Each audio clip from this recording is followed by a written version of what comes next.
சினிமாவில் உச்ச நடிகராக வலம் வருபவர் நடிகர் மம்முட்டி. இவரது மகன் துல்கர் சல்மானும் முன்னணி நடிகராக உள்ளார்.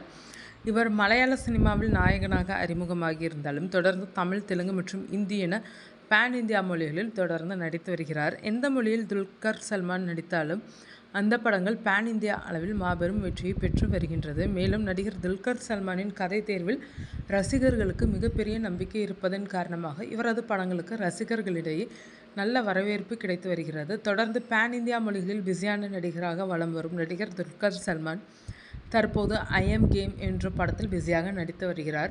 மலையாளத்தில் உருவாகி வரும் இந்த படத்தின் படப்பிடிப்பு பணிகள் விறுவிறுப்பாக நடைபெற்று வருகின்றது.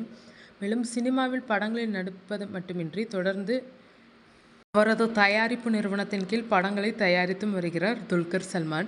இவரது நடிப்பில் வெளியாகும் படங்கள் ரசிகர்களிடையே நல்ல வரவேற்பை பெற்று வருவது போல தயாரிப்பில் வெளியாகும் படங்களும் நல்ல வரவேற்பை பெற்று வருகின்றது. இந்த நிலையில் கேரளா மாநிலத்தை பூர்வீகமாக கொண்ட நடிகர் துல்கர் சல்மான் கடந்த 9ஆம் தேதி ஏப்ரல் மாதம் 2026ஆம் ஆண்டு கேரளா மாநிலத்தில் நடைபெற்ற சட்டமன்ற தேர்தலில் வாக்களித்து புகைப்படத்தை போடுவார் என்று ரசிகர்கள் எதிர்பார்த்து காத்திருந்தனர். ஆனால் அன்று முழுவதுமே துல்கர் சல்மான் வாக்களித்ததற்கான வீடியோ அல்லது புகைப்படம் எதுவும் வெளியாகவில்லை. ஆனால் அவரது தந்தை நடிகர் மம்முட்டி மற்றும் தாய் இருவரும் வாக்களித்த வீடியோ வெளியாகியிருந்தது. ஆனால் 23ஆம் தேதி ஏப்ரல் மாதம் 2026ஆம் ஆண்டு தமிழகத்தில் நடைபெற்ற சட்டமன்ற தேர்தலில் வாக்களித்துள்ளார்.